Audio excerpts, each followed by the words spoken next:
नमस्कार दोस्तों, एक बार फिर से आपका स्वागत है हमारे Hindi news channel news 555 days में। और दोस्तों, मौजूदा चुनावी सरगर्मियों के बीच आज हम बात करने जा रहे हैं बिहार के राजधानी से सटे पाटलिपुत्रा लोकसभा क्षेत्र की।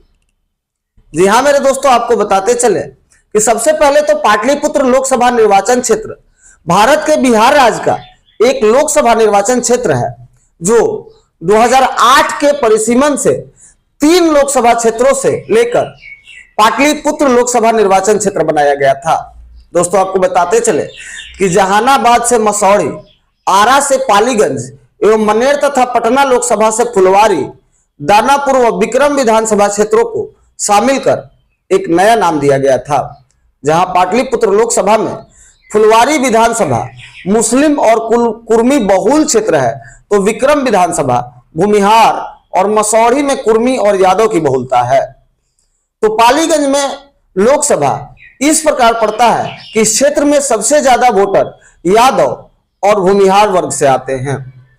दोस्तों, बताते चले कि यूं तो पाटलिपुत्र विधानसभा से एक लंबे समय से जन जन के नेता कहे जाने वाले रामकृपाल यादव जी अपनी जीत दर्ज कराते आ रहे हैं।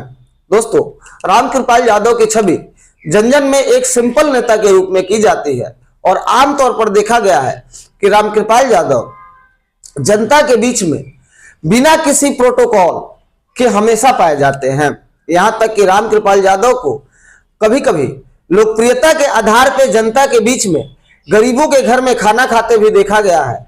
तो यही कहीं कहीं वो रोड पे रिक्शा खींचते भी देखे गए हैं। अर्थात कहा जाए तो पूरे बिहार के नेताओं में रामकृपाल यादव की छवि पूरे बिहार के जनमानस से छुपी नहीं हुई है। और ये बात मैं इसलिए नहीं कह रहा कि रामकृपाल यादव फिलहाल बीजेपी के टिकट से पाटलिपुत्रा से चुनाव लड़ रहे हैं, बल्कि मैं इसलिए कह रहा हूं कि वास्तव में रामकृपाल यादव की छवि कुछ इसी तरह की है। वहीं दूसरी तरफ लालू यादव की बेटी मीसा भारती पाटलिपुत्र लोकसभा से चुनावी रण में है और एक तरफ रामकृपाल यादव जो कभी लालू प्रसाद यादव के बहुत करीबी माने जाते थे और मीसा भारती को अपने बेटी के बराबर मानते थे। आज भी रामकृपाल यादव ने मीडिया को संबोधित करते हुए उन्होंने कहा कि मीसा भारती हमारे लिए एक बेटी के समान है और आने वाले समय में हम लोग मीसा बेटी को जरूर हराएंगे। अर्थात एक तरफ तो उन्होंने राजनीतिक प्रतिद्वंदिता देखी, दूसरे तरफ उन्होंने मीसा भारती को बेटी कहकर उन्होंने मान भी रखा। वहीं दूसरी तरफ राजद सुप्रीमो लालू प्रसाद यादव जी की पत्नी राबड़ी देवी और बिहार की पूर्व मुख्यमंत्री ने यह कहा है कि हमारी दोनों बेटियां एक सारण सीट से और दूसरी पाटलिपुत्र लोकसभा सीट से खड़ी हैं और दोनों जीत दर्ज कराएंगी। उन्होंने पाटलिपुत्र लोकसभा के बारे में कहा कि इस बार पाटलिपुत्र की जनता आरजेडी के टिकट से मीसा भारती को लोकसभा में भेज रही है और यही नहीं, इस बार बीजेपी के कैंडिडेट की जमानत जब्त हो जाएगी। उन्होंने ये भी कहा कि पूरे बिहार में 40 के 40 लोकसभा सीटों पर INDIA गठबंधन जीत दर्ज करा रहा है। वहीं दूसरी तरफ रामकृपाल यादव के नामांकन सभा में जो 9 मई 2024 को संपन्न हुआ, बहुत बड़े बड़े दिग्गज भी देखे गए। दोस्तों, आपको बताते चले कि एक तरफ लोक जनशक्ति पार्टी रामविलास के राष्ट्रीय अध्यक्ष चिराग पासवान जो हाजीपुर से मौजूदा कैंडिडेट है, वो भी रामकृपाल यादव के नामांकन में शामिल हुए, तो दूसरे तरफ राष्ट्रीय लोक जनशक्ति पार्टी रामविलास के संसदीय बोर्ड अध्यक्ष श्री हुलास पांडे जी भी रामकृपाल यादव के समर्थन में एक बार हुंकार भरते दिखे।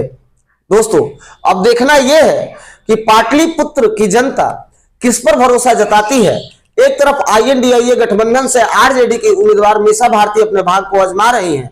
पुराना राजनीतिक रसूख है, पूर्व मुख्यमंत्री लालू प्रसाद यादव की बेटी है और मां और बाप दोनों बिहार के मुख्यमंत्री रह चुके हैं।